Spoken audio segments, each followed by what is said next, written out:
again. Good evening. This is Ira Epstein on September 11th, 2025.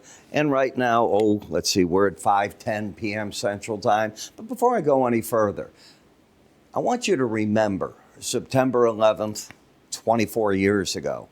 And that is when the World Trade Center got taken down, America attacked, and it changed a lot of people's lives. I lost friends in the World Trade Center. I lost colleagues, people that I knew. I wouldn't call them friends, but people that I knew I did business with, gone out of that. I'll never forget it. I hope you remember where you were. I remember sitting in my office on Jackson Boulevard, which is where the board is and everything. At that point, we were about a block away from the board.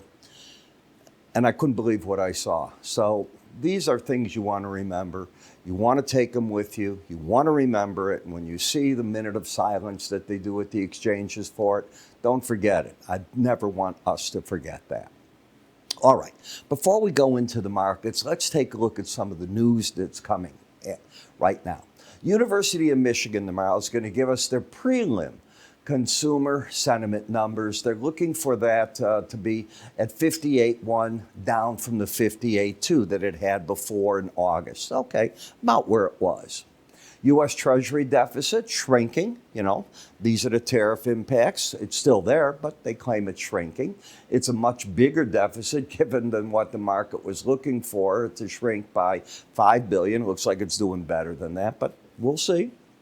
According to Freddie Mac, the 30-year fixed-rate mortgage fell in the past week now, down to 6.35%, and, very important, the 15-year is down to 5.5%.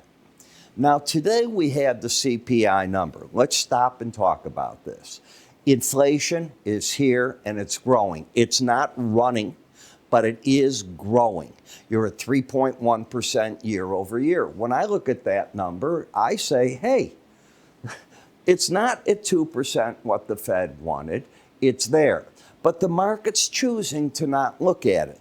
The market instead looked and said, but look what happened with the initial unemployment claims. They shot up way more than the market thought, and that means the Fed has an all systems go to cut interest rates next week. That's what I believe will happen. Do I believe the Fed will go 50 basis points? No. I told you all week I wanted to see PPI and CPI. I am now in the camp of a 25 basis point cut where the Fed goes in increments, and it can therefore say it's keeping its eye on inflation. It doesn't need a real big cut here, but it's got to start helping the labor market. That's what I think. I've given you the gist of what I think is going to happen.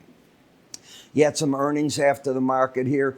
Restoration Hardware coming down hard right now. Adobe up. And tomorrow, for you grain traders, you're going to get at 11 o'clock in the morning the USDA supply demand report. This one will have legs to it. This is just before the harvest gets going. You get a better feel as to where you're at. We know we're getting harvest numbers every day. And for those of you that have our QT mobile or our desktop versions, and you're listening to our audio comments from our grain traders, you're getting a pretty good feel as to what is going on there. At least I think you are. So what do I say with new all-time highs again in the Dow? Yeah. Take a look, 46,159. These are all-time highs. Are you in any of these? Well, I hope you are. The Russell had a nice gain. It's given back 5 points tonight, but it's still moving on up. Gold market's still doing great. Look at silver. This is down 10 cents, but it's now over $42 an ounce. Copper doing okay. Platinum looks to me like one of the weak sisters of the whole group right here. And on the energy markets, it's very confusing because you have to wonder what's going on. OPEC, and I wrote about it in this morning's update, came out with their projections, which are completely different than the IEA's. And they're looking for all this growth and demand to continue. I don't know if that will be the case or not. But that's their argument. And it's very hard to predict 2026, 2027 that some of these companies try to do. Bonds and notes, well, you saw today that interest rates fell. You just saw it in the mortgages. And you went under in the 10-year note at one point today, 4%. This is all important stuff. So let's go to the gold market.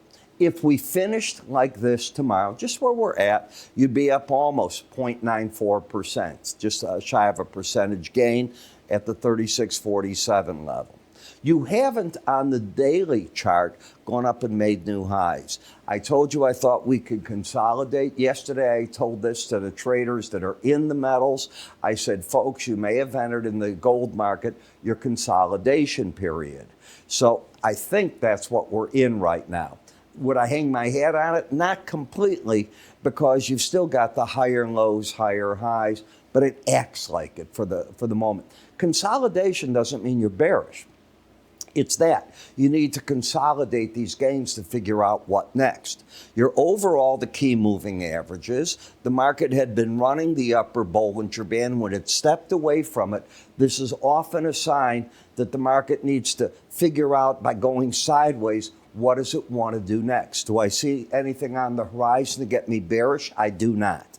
So I'll call it a consolidation period that you're at. And as long as you maintain the bullish embedded reading, why would I be anything but on the friendly side? That's the strongest signal that I know of.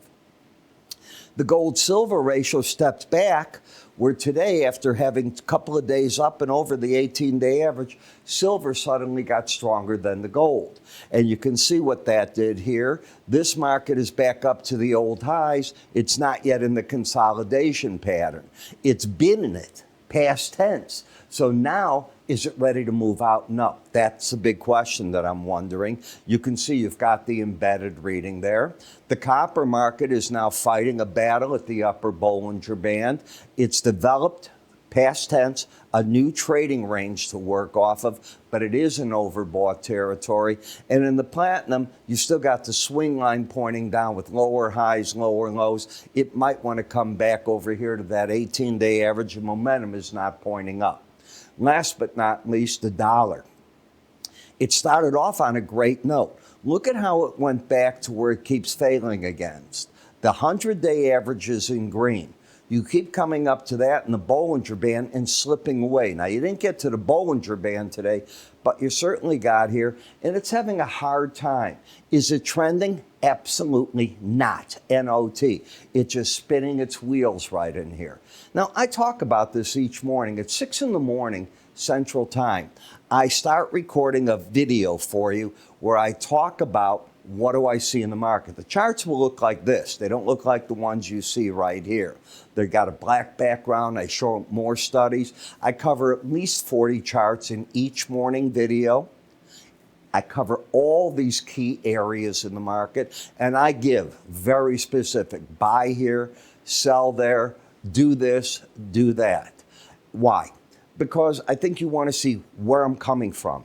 It's not that I woke up and I'm suddenly bullish or bearish. That isn't what we're doing.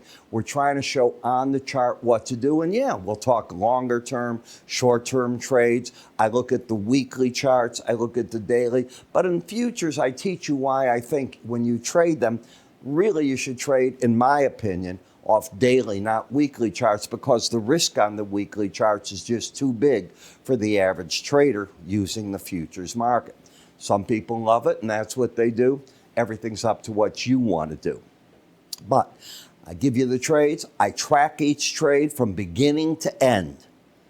And I think that is what you'll like to see. So how do you get this? Go to iraepstein.com under the word research. Got that? There's also going to be an icon up here. Give it a click. It'll take you right to that area.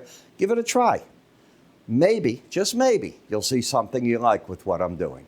I'm Ira. You have yourself a great evening. I hope you watch the other videos, and I'll catch you first thing in the morning with our morning flash video. Have a good evening.